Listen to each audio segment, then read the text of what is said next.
This is the Hidden Killers podcast with Tony Brueski. All this week, I am talking with Dr. Katherine Ramsland. Dr. Katherine Ramsland, as you may know if you're a follower of true crime, wrote the book on Dennis Rader, the BTK killer, his autobiography, in fact.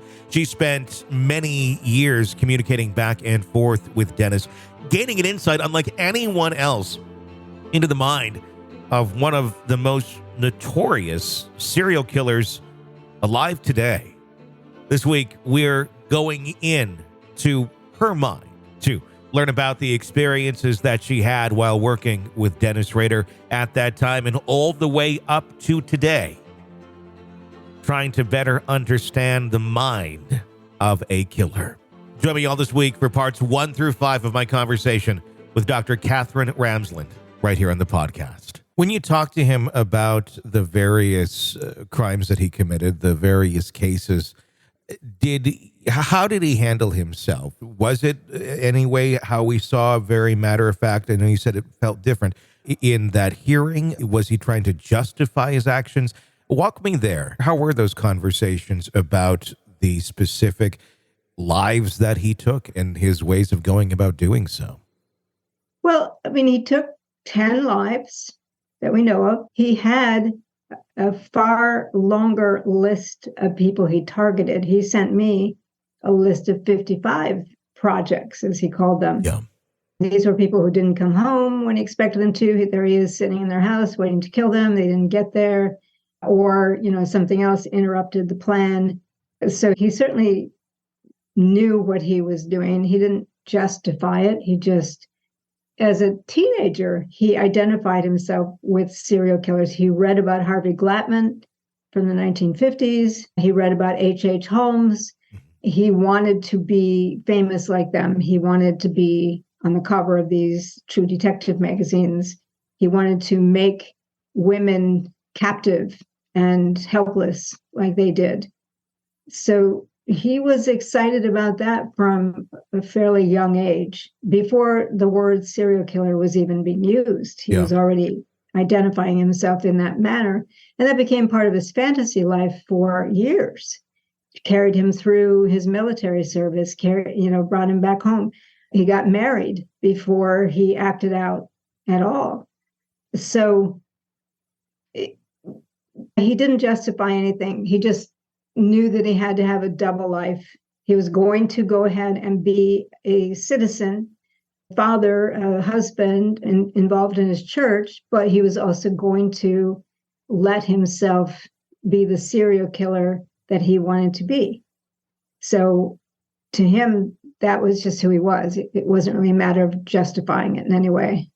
How did he go about, to start something like that after you've married, after you've gone through military service? You got some life, behind you a little bit. And then to suddenly start acting that out, it seems bizarre. How did he explain that? Well, first he tried to abduct a young woman, and that didn't work out so well. She got away. So that was kind of the first acting. But he had a very active, rich, multidimensional fantasy life. He envisioned himself doing these things. He had a hit kit. He had a ruse. He had, ideas about what he was going to do. So mental rehearsal, years of it, prepared him to do it. Then he lost a job that mattered very much to him. And his wife suddenly became the breadwinner, which, in 1974 in the Midwest, it's a good place for a man to be. Sure. And he was frustrated and angry, and he broke into someone's house, and he felt powerful doing it. The person wasn't home, but he felt powerful doing it. And it wasn't long after that he saw Julie and Josephine Otero. He had a mother-daughter fantasy. He thought it would be pretty easy to get into their house, abduct them, and take them to an abandoned barn. This is the fantasy. Yeah. And take them to an abandoned barn and do what he wanted to them. But what he didn't count on was that Joseph Otero, the father, was home that day. They also had a guard dog, and Joey Otero was home that day. So he walked into a house with 4 people And this is his first experience of having to do something that is going to end up with everybody dead in the house. He was quite daunted by it, but he put it in motion. He had to go through with it. They'd seen him. He just decided to go through with it. None of the plan worked.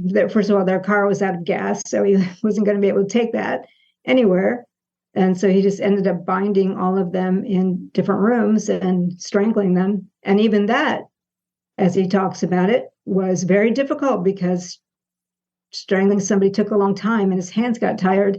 And he didn't think he was going to be able to manage it. And actually, the girl, 11-year-old girl, Josephine, revived. And so he took her into the basement and hanged her from a pipe. So it was a horrible experience, but none of it was well planned, despite the fact that he thought he was planning it well. Yeah. A lot of mistakes made. He left some things behind he had to go back and get. It was the middle of the day. He could have so easily been caught.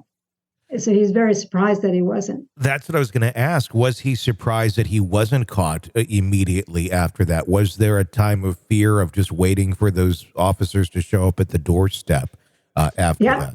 Yes, he believed somebody had seen him. He was sure he'd left something that incriminated him. He'd parked his car not very far away, and he really expected that. He kept a few items, but he hid them. He had these, what he called hidey holes around the house, and he had Joseph Otero's watch, and he had, I think, a radio, a couple other things that he'd taken from the house. And so he hid them, but he was scared. He really thought he was going to get caught.